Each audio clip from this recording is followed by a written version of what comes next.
Marcelo Eduardo Leles de Oliveira, eu assino Leles, que é o sobrenome. E a data de nascimento? 30/7/67. Formato de publicação? Só papel, praticamente. Qual foi a primeira HQ e o ano?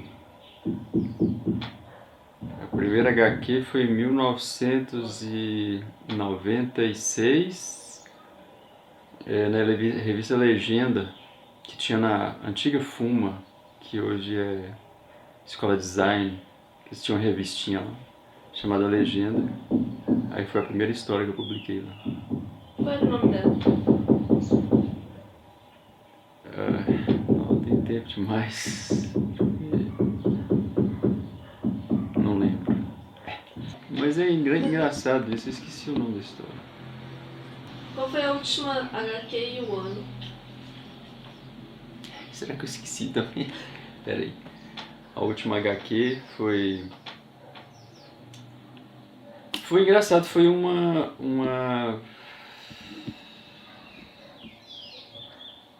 na verdade são duas. Acabei de terminar uma para a França, que demorou anos para me terminar, chamada Gueuse Noir, que é caras pretas, né? Que eu entreguei em fevereiro o resto das páginas. E ao mesmo tempo eu fiz uma que foi para uma webcomic no Festival de Lyon, na França. Que aí o formato é web, mas depois eles vão imprimir e tal. Quantos quadrinhos já foram publicados? No total? Eu fiz pouco quadrinho, na verdade. Eu não sou um cara que faz muito quadrinho, não. Eu fiz essas historinhas curtas para Legenda e para outras publicações, né, de revista mesmo. Né? Eu participei muito de salões de humor com história em quadrinho, então essas histórias não eram publicadas depois, elas ficavam só no salão. Então eu fiz Legenda, que é o primeiro, depois tinha uma revista chamada Ervilha, que eu publicava, depois eu fiz meu primeiro livro, que foi chamado Saindo a Percurar. Depois eu fiquei 10 anos sem fazer história em quadrinho, praticamente. E voltei a fazer Claro dos Anjos, uma adaptação. Ao mesmo tempo eu fiz Anthology Project, que é um projeto canadense, que é uma história de 10 páginas sobre um tema, entre outros artistas que fizeram, né? E fiz em 2009 também, fiz Last Bullet, que é um livro de quadrinhos francês, que é uma história de um francês lá, um roteirista. A gente fez um livro de 120 páginas juntos, né? Por um editor chamado Casterman. E depois disso eu fiz... Aí eu já emendei com o segundo para os franceses também, que chama Gueuse Noir, que deve estar saindo agora em 2015, que está pronto. Já terminei minha parte, mas eu estou fazendo. Então quadrinho eu não fiz muita coisa de quadrinho, na verdade. Qual é o material que tu usa? Eu uso basicamente, eu comecei a usar muito nanquim e tal, com aquela pena que você molha assim na tinta e tudo. Aí, depois eu comecei a usar aquarela, e aí eu fiquei muito tempo usando aquarela nos quadrinhos, né? Então eu passo lápis, depois faço com aquarela, o acabamento. E recentemente eu comecei a usar também o nanquim e aquarela junto, ou seja, é o filete com nanquim e depois eu pinto com aquarela. Então basicamente o nanquim e a aquarela são as técnicas, os materiais que eu mais uso. Né? E eventualmente o Photoshop, mas muito pouco. Né? São técnicas mais tradicionais, mais manuais que eu uso. E quais são as tuas referências? Isso relacionado a a tudo. tudo. Suas referências para criar. Seja quadrinho, seja livro, música, vida. Olha, tem uma coisa que aconteceu na minha vida que eu acho que definiu muita coisa, sabe? Em tudo depois. É, é o interior de Minas, na verdade, que quando eu passava férias na fazenda do meu avô e lá e tal, e eu sou de Montes Claros e é uma região mais de agricultura mesmo, de pecuária e tal, e aí eu ia para a fazenda e ficava. Eu convivi muito nessa fase com essa cultura, né? E, e assim, a minha vida acabou, ela artística e pessoal, ela está muito ligada nessa cultura, eu acho. E assim, até as cores mesmo, assim, são as cores que eu me recordo assim, de infância, que são, são, são essas cores que eu uso até hoje na minha paleta de cores e tal. O linguajar das pessoas que eu usei, frequentemente eu uso para escrever né? Eu acho que isso, na verdade, não é uma referência até de um artista ou de ou de uma pessoa que escreve. Na verdade, é uma referência mais de sentimento, né? Sobre o sertão mesmo. Né? É o entendimento que eu tenho sobre o sertão que depois isso repercutiu em, na minha vida pessoal e profissional. Peraí, só.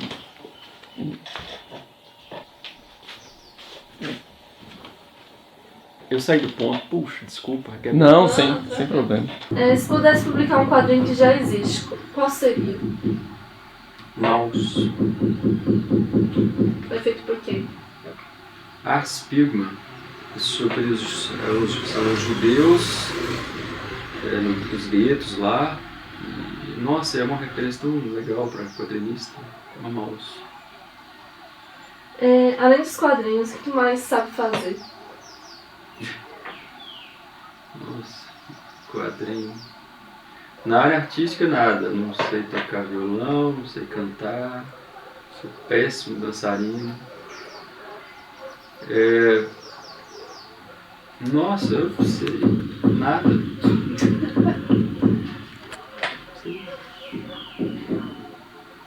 Sim, essas habilidades. Sei arrumar a cozinha bem, sei lavar vasilha. Sei. Por que quadrinhos? Olha, eu acho que todo quadrinista é um cineasta frustrado, né? Você tem uma noção básica de enquadramento e que você queria transpor isso para o cinema, você pode fazer isso no quadrinho. E eu acho que é legal que aí você é tudo, né? Você é o diretor, você é o roteirista. Eu adoro desenhar, assim, eu adoro inventar coisas, ângulos, tá? E isso me fez fazer quadrinho. Como é que você aprendeu a fazer o que você faz? Não tem explicação, assim, lógica, não tem escola, nunca frequentei escola, assim, de arte, nem, assim... Escrever, por exemplo, é uma coisa, assim, que a pessoa nasce com esse negócio de escrever, de desenhar também, assim. Claro que você tem escolas que você vai aprimorando e tudo, mas a questão até voltando àquela questão lá de ir para a fazenda, para ficar lá, adorava ficar, montava no cavalo e ia buscar com os vaqueiros as vacas e tudo, lá tirar leite, aquele negócio. Só que tinha sempre um dia, uma parte do dia, independente de onde estivesse, eu tinha que desenhar. Eu pegava o caderno, os cadernos que meu tio tinha lá que ele estudava, aí tinha umas páginas em branco, eu não parava. E assim, lá nas férias eu fazia todo dia isso aqui, lá em Montes Claros, quando eu era criança também, todos os dias eu desenhava. Pode ser que uma escola te dê esse exercício todo, mas assim, se você não tiver essa vontade, né, essa necessidade, né, de desenhar, eu acho que é isso que acabou me motivando, né? E na verdade não foi nenhuma questão de escolha minha, assim, aquele projeto que eu tinha para desenhar, para ser esse profissional, fazer isso, aquilo, não, a coisa foi normalmente. Então, ser autodidata. Sim. E você não acha o autodidatismo meio cruel, assim? No sentido de que você não tem orientação. Você julga o seu próprio trabalho. Você se comparava com os outros para ter mais segurança? Você tinha algum tipo de insegurança? Como que você chegou nessa maestria, sendo autodidata? Bom, tem duas coisas que você falou que não são verdade, né? Assim, que é na questão não é que são mentiras, né? Que não são reais, vamos dizer. De segurança. Não existe segurança. Em qualquer nível que você esteja. Eu não tenho segurança nenhuma de que eu vou fazer ali aquilo que exatamente que eu desejo fazer. Toda vez que eu vou fazer o trabalho, eu não me sinto capaz de fazer aquilo assim, totalmente. E dominando toda a situação. Não. É tudo muito improvável, na verdade, né? Tudo instável. Toda vez que o trabalho chega para mim publicado, eu acho um horror. Eu acho assim, nossa, mas tá ruim. Por quê? Porque é engraçado, a gente não está satisfeito com nada. Nem na arte, nem na vida. Eu acho que isso é um reflexo assim, dessa falta que a gente tem. Então, toda vez que eu pego o trabalho que eu vejo publicado, eu falo, poxa, mas podia ser melhor e tal, aquela insatisfação permanente. Essa insatisfação é interessante pra gente, essa não se entregar, não falar assim, não, tá bom e acabou. Não tá bom.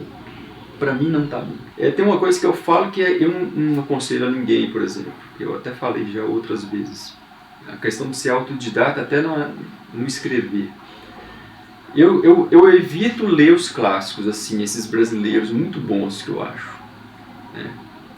Eu evito ler muito porque eles são a gente se sente muito influenciado por eles. O Graciliano Ramos, por exemplo, é o meu ídolo, assim, mas eu evito ler o cara, porque ele é muito bom. E o jeito dele escrever, assim, ele é um cara fenomenal. O cara enxuga o texto de uma forma, assim, absurda. Então o que eu faço? Eu não leio, cara, eu vou e escrevo. Aí eu tento inventar um jeito meu de escrever. Agora mesmo eu fiz um primeiro livro ali, aí eu escrevi mais um, aí estou tendo mais tempo para escrever e tal.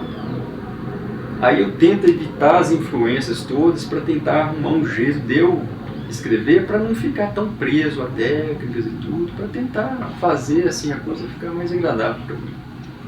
Só que eu não aconselho ninguém a fazer isso, porque na verdade você tem que ler os caras, né? Você tem que ler todos. Eu já li e tal, mas eu não fico relendo e tudo. Porque eles são muito fáceis de você começar a ler o Guimarães, por exemplo, você vai querer imitar o Guimarães, é difícil, né? Você até queria imitar, mas não tem jeito. Aí você tem, na verdade, é tentar criar um jeito seu de escrever. É como aquarela, né? Aquarela eu não estudei assim nenhum livro, nenhuma técnica de um profissional e nem frequentei escola. Eu arrumei um jeito assim de trabalhar com aquarela que facilita para mim. Pode ser que não sirva para outra pessoa. Mas aquele jeito de trabalhar, aí eu descobri que para mim é mais fácil, né?